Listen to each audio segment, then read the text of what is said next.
What's up, tribe? Thank you for being here and welcome to my channel. Today's post is titled Sex and Sensuality. And the last post that discussed sex was quite intense, so I don't know if I'm ready for this one. I hope you are. Let's go. As this is a dialogue between Matias and his higher self, I'll be referring to Matias as me and to his higher self as I am.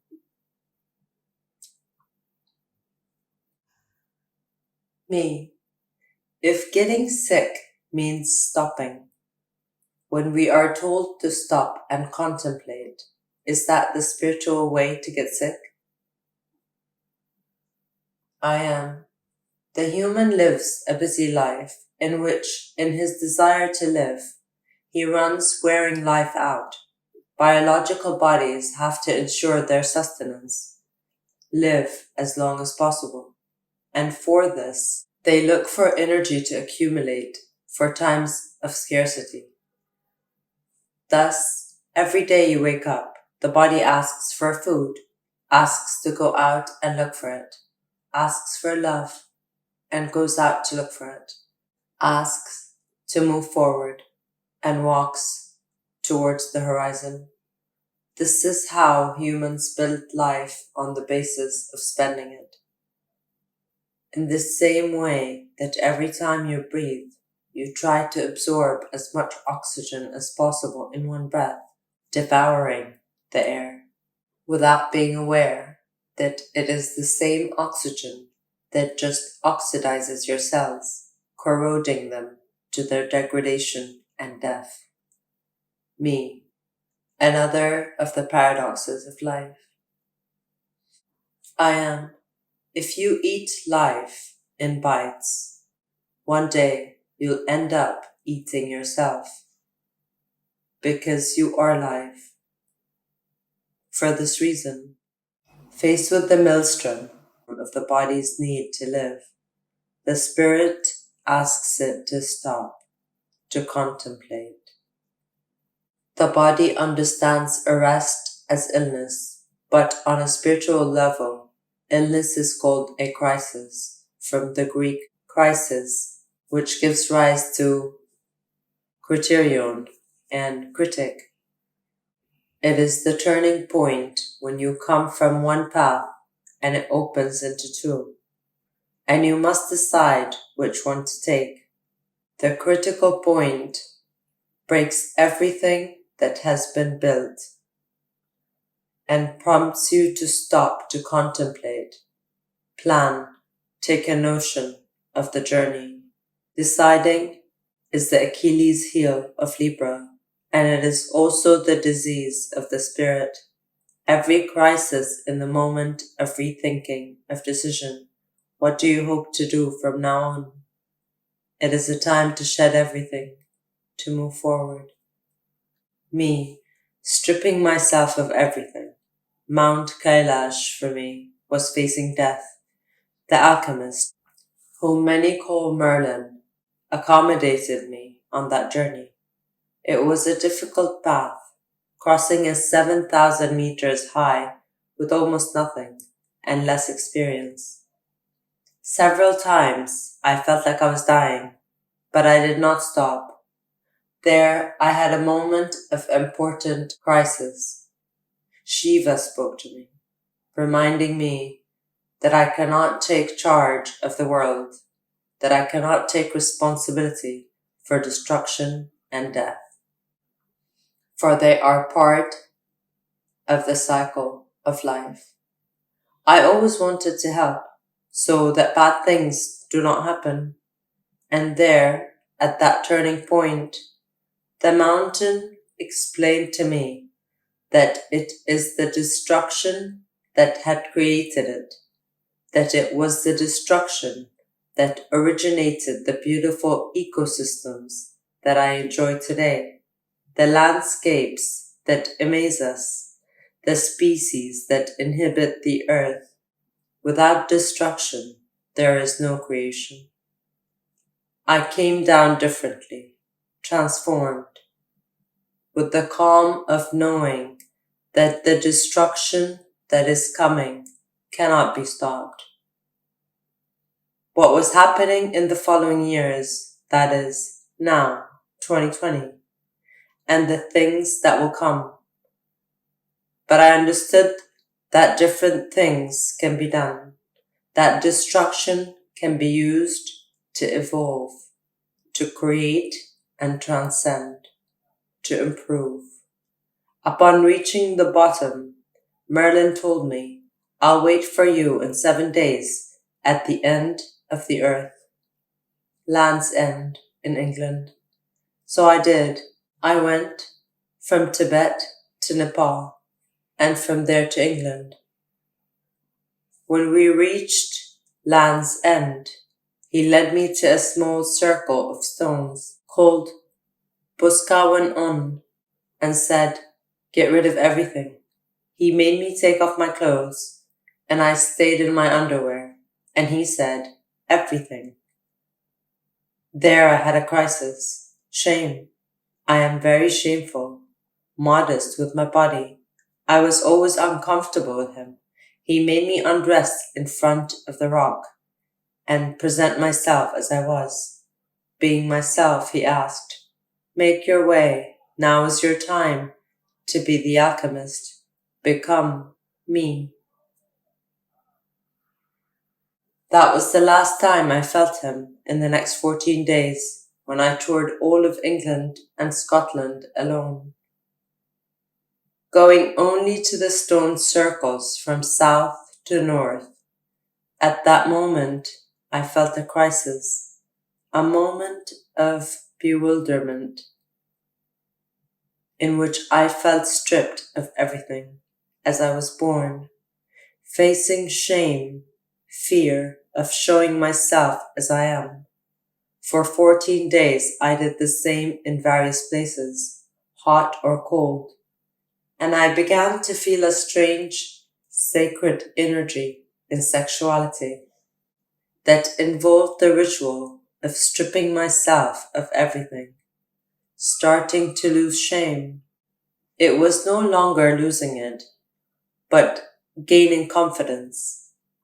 Then I remembered what in ancient civilizations they made us do to break the barrier that separated us from others. Sex. Sexuality was practiced since children because it was known that at 12 years old, a man and a woman could have a child. And then it was necessary to understand what sex was, that it was not something alien, strange, taboo, but something natural and useful in life. They made us recognize our bodies, the limits and extremes, where the pain and pleasure were. Thus, women learned to give birth with orgasms instead of suffering. Nudity implied confidence in oneself and in the other, awakening strength and weakness at the same time, making all men and women as one. There were no shame. There were no dependencies. There was nothing to hide. It was the first time that I danced naked, freely, in a circle of stones, as our ancestors did. It was the first time that I was not ashamed of being stripped of my clothes, my personality, in front of strangers. I felt that I had been reborn. I am. Sex comes from sectus, which means to separate. In ancient times, the two roads in front of you were called man and woman, and the clear differences were what separated them as different things. Thus, their genitals were known as their sexes, and the interaction between their genitals would be known as a sexual act. Sexuality, then, is the attribute of separation. However, in today's culture, you have given it a wrong connotation, since it's confused with sensuality. I am. It's the ability to perceive with all the senses. It is the sensory ability: hearing, taste, vision, touch, and smell. The tone of voice, the words used, the singing, the intense breathing are a sensory delight for the ear. The flavors, the food, the aphrodisiac, the kisses, the sensitivity of the lips and tongue are a delight for the taste. The shapes, the colors, the symmetry, the depth of the gaze are a delight for the eyes. Caresses, rubbing, heat, chills, tickling, massage are a delight to touch. And the aromas, perfumes, sweat, pheromones and testosterone emanating from the skin and hair excite and delight the smell. Sensuality is the illumination of the senses. Each of them is the basis of one of the elements of nature: earth, the touch; water, the taste; air, the ear; fire, the vision; ether, the smell. And in turn, they represent the universal codes that manifest all reality. Hexahedron, dodecahedron, icosahedron, tetrahedron, and octahedron, respectively. If geometry in vibration is the universal language of the spirit and the mind with their patterns, being the elements of nature, the kingdoms, the energy in motion, that is to say, of the soul, which manifests itself in physics, then the five senses are the way in which the spirit and soul can receive in full consciousness the information of their creation. Sensuality goes far beyond sex and reproduction, as it implies communication with the soul and spirit through the senses of the body. The ancients taught that the only way to learn to communicate with the spirit was through sensuality. Having full awareness of the body, losing shame, opening up to perception with oneself and with others. And within all this, what separates us, sex, becomes a way of feeling, of recognizing other parts, of uniting what is different. Me. Sex and sensuality, then, are two spiritual concepts. That is, it is the spirit who has designed them to be able to feel and receive the information of matter. I am, and for that reason, Merlin told you that until you accept your nudity, your body, your sexuality and sensuality, you could not become a magician like him, because you would always be blocking the spirit in its will to live. I understand. It makes sense now. Sexuality is something that has been forbidden for many years and is still done in many cases. There is still a lot of discussion about sexual issues, assigning them to what holds us, what keeps us being animals, what takes us away from spirit and purity, and is taken as something negative, provocative, or that takes us, deviates from the path or the path of light. In many cases, abstinence is spoken of as one way or the only way to connect to spirit. What do you say about that? I am that such a rich universe would never design the diversity of existence to say that there is only one way to find the spirit, especially a spirit that is not found anywhere, since it inhabits all things. The only way to find the spirit is not through method, but through coherence and harmony. If you fulfill those two requirements, everything else will take you to your being, to your spiritual essence, me.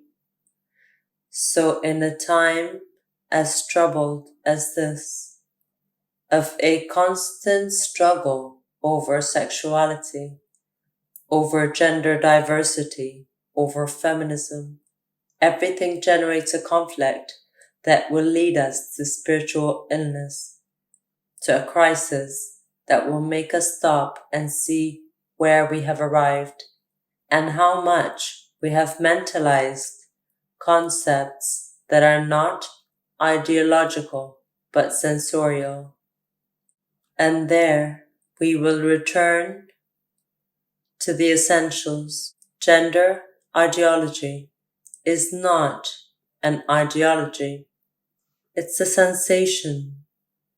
And therefore, we must learn to feel, to perceive with the five senses, without mental judgment, knowing that beyond diversity, we are all sensory beings, connecting with the essence of who we really are, beyond the genitals, but the senses. I am. Sexuality and sensuality may seem like opposite concepts now that you think about it after this analysis. However, the one and the other feed back. In Tantra, the doctrine of learning to use the senses as a way to communicate with the spirit, sex is a fundamental part of communication. The breath ignites the Kundalini, vital energy, which is reinforced by looks and aromas, which through touch is enhanced and with song is harmonized. The use of the vital and generative force of the genitals encourages the rise in vibration that awakens the brain sensors to perceive with the most heightened senses, re-relating to healthy sexuality is not a matter of spiritual idea, but of allowing oneself to awaken one's sensuality, not in relation to others, but the ability to feel for oneself. Me, exalting my senses to become sensory is to awaken my sensuality. I am. And sexuality will be one more tool in the task of joining the Spirit here and now. Me, I free myself from my shame to allow myself to feel and thus unite body, soul, and spirit.